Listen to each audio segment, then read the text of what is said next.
Everyone, welcome back to my channel crusters back.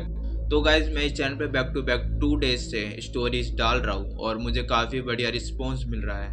और मैं इस रिस्पॉन्स को देखकर इस चैनल पे अब से रेगुलरली वीडियो डालूंगा। तो गाइज आज की जो स्टोरी होने वाली है बहुत ही क्रीपी होने वाली है और तुम्हें ये स्टोरी सुन के बहुत ही हॉरर लगेगी और तुम्हें काफ़ी डर लग सकता है ये स्टोरी सुनकर। तो इस स्टोरी की शुरुआत कुछ ऐसे होती है कि मैं सुरेश और मेरा दोस्त दीपक, हम दोनों बचपन से ही काफ़ी अच्छे दोस्त हैं और हम दोनों एक साथ ही स्कूल में जाते थे और हम दोनों की दोस्ती बचपन से ही बहुत गहरी थी और हम दोनों अपनी एक दूसरे की बातें एक दूसरे से शेयर किया करते थे। वो मुझे अपनी सारी बातें बताया करता था और मैं अपनी सारी बातें उसको बताया करता था। तो हम दोनों स्कूल में मिलजुल कर अपना सारा काम किया करते थे।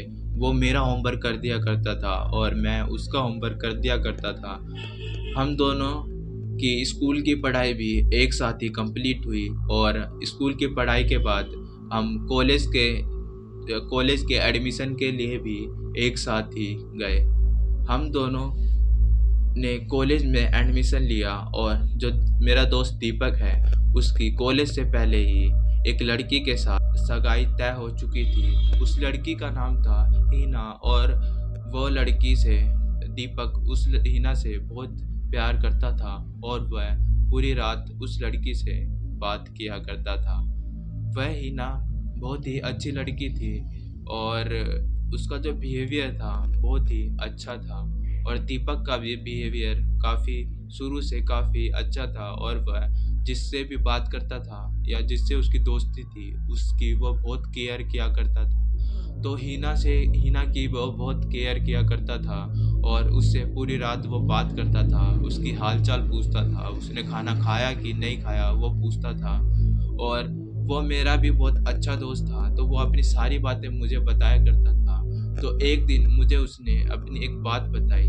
उसने कहा कि मैं ऐसी एक दिन हीना से रात को बात कर रहा था तो ये मैंने उससे पूछा कि तुमने खाना खा लिया? उसने कहा हाँ मैंने खा लिया। मैंने कहा कि बहुत दिनों से हम से बात कर रहे हैं, चलो हमारी तो अब तो सगाई भी तय हो चुकी है तो हम कहीं पर मिलते हैं। तो वहाँ से उसकी बदली हुई आवाज़ में एक लड़के की आवाज़ में वहाँ से एक जवाब आता है कि तू ज़्यादा मत बोल नहीं तो तेरे को मैं दफन कर दूंगा। वहाँ से एक लड़के की आवाज़ आती है हीना की तरफ से। तो वो उसने दीपक ने भी उसको मजाक में लिया और दीपक ने कहा कि तू क्या कर लेगा, मतलब तू क्या कर लेगी, तू जो हो सकता है वो कर ले। उसने मजाक में कहा उसको लगा कि वो जो हिना थी वो उससे मजाक कर रही है। तो दीपक ने भी उससे कहा कि जो हो सकता है तू कर ले। तो वहाँ से जवाब आता है कि तू आज रात को देखियो तेरे साथ क्या हो सकता है क्या नहीं। तो दीपक ने भी इसको मजाक में लिया और फ़ोन काट के वो सो गया। फिर उसको वही 1-2 बजे के करीब एक उसकी जब नींद खुलती है तो वह देखता है कि कोई आदमी उसके घर के बाहर बैठा हुआ है और वो देख के उसकी बहुत बुरी तरीके से फट जाती है और वो सोचता है कि आदमी कौन है और उसके पास जाके वो पूछता है कि हेलो भाई साहब तुम कौन हो? तो वो बोलता है कि तुमने कहा था ना कि तुम क्या बिगाड़ सकते हो, लो आ गया मैं, अब देख तुम्हारे साथ क्या करूँगा मैं। तो वो बहुत बुरी तरीके से डर जाता है और वो वहीं पर हनुमान चालीसा पढ़ने लग जाता है और वो हनुमान चालीसा उसकी गर्दन पकड़ लेता है। वो ओल्ड मैन जो उसके घर में पता नहीं कहाँ से आया था वो उसकी गर्दन पकड़ लेता है और वो जब उसकी गर्दन पकड़ता है तो वो जो था वो हनुमान चालीसा पढ़ते पढ़ते बेहोश हो जाता है और जब उसकी आंखें खुलती है तो वो सुबह हो चुका था और वहाँ पर कोई भी नहीं था। उसने मुझे इतनी बात बताई और फिर वो अपने घर चला गया। फिर घर जाने के बाद उसका मुझे कॉल आता है कि हीना की बहुत तबीयत ख़राब है और हमें जल्द से जल्द उसको उसके घर जाना पड़ेगा। तो वो मैं और मेरा दोस्त दीपक हम दोनों बाइक पे चलते हैं और उसके घर की तरफ जाते हैं। उसके घर जाने के बाद हमने बाइक से उतर के दीपक ने उसके घर का दरवाज़ा खटखटाया और जब दरवाज़ा खटखटाया तो हीना ने उसका गेट खोला और खोलने के बाद उसने पूछा कि तुम्हारी तबीयत कैसी है? तो हीना ने जवाब दिया बदली हुई आवाज़ में, जैसे फ़ोन पे दिया था लड़के की आवाज़ में। और उसी दिन उससे पहले दीपक ने उससे फ़ोन करके पूछा कि तुम कल रात कैसे मेरे से बात कर रही थी, क्या बोल रही थी? तो हिना ने कहा कि मैं उस टाइम फ़ोन पे नहीं थी, मैं तो तुम्हें फ़ोन ही नहीं करा रात में। तो वो जो दीपक था वो बहुत बुरी तरीके से डर चुका था और उसके बाद वो उसके घर गया था जब उसको फ़ोन आया कि उसकी तबीयत ख़राब थी। तो वो उसके घर गए, हम दोनों उसके घर गए, गेट खटखटाया तो गेट पे हिना खड़ी थी और हिना ने हमें बदली हुई आवाज़ में कहा, लड़के की आवाज़ में कहा कि तुम फिर आ गए, तुम्हें डर नहीं लगता? अगर तुम एक कदम भी आगे बढ़ाओगे तो मैं तुम्हारा यहीं पर समाधि बना दूँगा। लड़की की आवाज़ में लड़का बोल रहा था, तक बोल रहा था वो। और जब वो अंदर घुसा तो उसने पास पड़ी एक फ़ोटो टंगी हुई थी उसके पास की दीवार में, उसने हीना ने वो फ़ोटो उठाई और उसके दीपक के सर में तेज़ से मारा। उससे उसके सर से खून बहने लग गया और वहाँ से फिर उसके साले और उसकी साली आई और उसका साला और साली आई और उसने उसको पकड़ा और साइड रखा, बैठाया और उसके सर पे पट्टी बाँधी।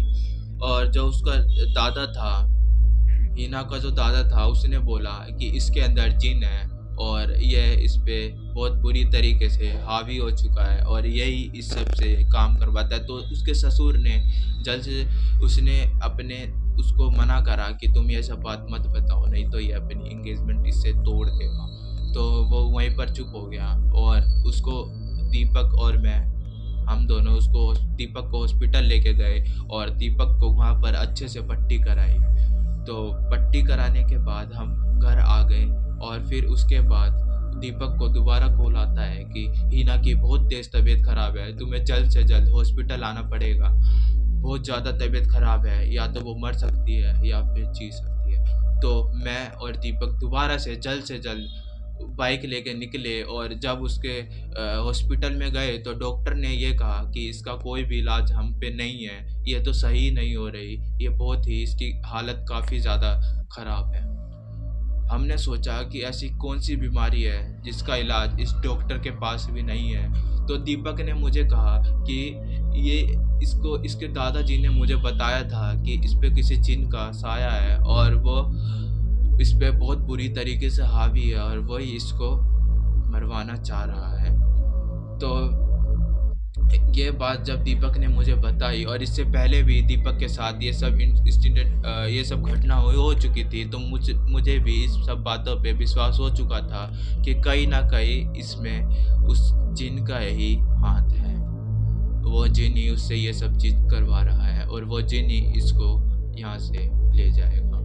तो हमने उसके दादाजी से पूछा कि अब इसका इलाज तो डॉक्टर भी नहीं कर पा रहे, तो अब इसका इलाज कैसे होगा? तो उसके दादाजी ने बताया कि पास ही के गाँव में एक बाबा जी रहते हैं, उसके पास तुम इसको लेके जाओ और इसको वो पूरी तरीके से ठीक कर देंगे।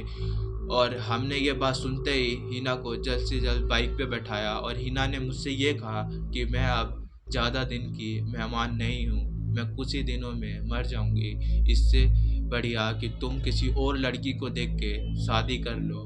तो मेरे दोस्त दीपक के आँख में ये सब सुन के आँसू आ गए और उसने जल्द से जल्द बाइक पे उसको बैठाया और उसके बाबा के घर लेके गए। और उस बाबा ने जब उसको देखा तो उसने कहा कि ये बहुत तुम लेट हो चुके हो, ये जिन पूरी तरीके से इस पे हावी हो चुका है और वो इसको लेके ही जाएगा, कुछ भी हो जाए। दीपक ने कहा कि अब इसका कोई भी इलाज नहीं है क्या? ये अब ज़िंदा नहीं रह सकती क्या? क्या अब इसका कोई इलाज नहीं है? जिन को इसके शरीर से नहीं निकाल सकते क्या? तो उसने बाबा ने जवाब दिया कि यहाँ से 100 किलोमीटर दूर एक गाँव है, वहाँ पर एक मौलवी रहते हैं, वो इसको पक्का एक 100% सही कर देंगे, इसको पक्का सही कर देंगे। इसका जो जिन है वो उतार देंगे, पर वो 100 किलोमीटर दूर है और इसको ले जाने के लिए इसके साथ एक वही बंदा जाना चाहिए, एक वही इंसान जाना चाहिए जिससे ये बहुत चाहती है। तो दीपक ने कहा कि ये मुझे बहुत चाहती है, तो मेरे को बाइक भी चलानी आती है, तो मैं इसको अपने साथ लेके जाऊँगा। तो वो दोनों रात के 2 बजे के करीब वहाँ से रवाना हो चुके थे और मैं अपने दोस्त दीपक को फ़ोन करके पूछा कि तो सब कुछ सही चल रहा है, तुम पहुँच गए? तो दीपक ने मेरे को वहाँ से जवाब दिया कि हाँ, अभी हम रास्ते में ही हैं, थोड़ी देर में हम पहुँच जाएँगे वहाँ पर। तो वहाँ से फिर मैंने संतुष्ट होके मैं सो गया और जब मैं सुबह उठ के मैंने उसको कॉल करा तो उसका कॉल नहीं लग रहा था और जब मैं दीपक के घर गया तो मैंने देखा कि दीपक की वहाँ पर लाश पड़ी थी। मैंने पूछा कि दीपक को क्या हो गया?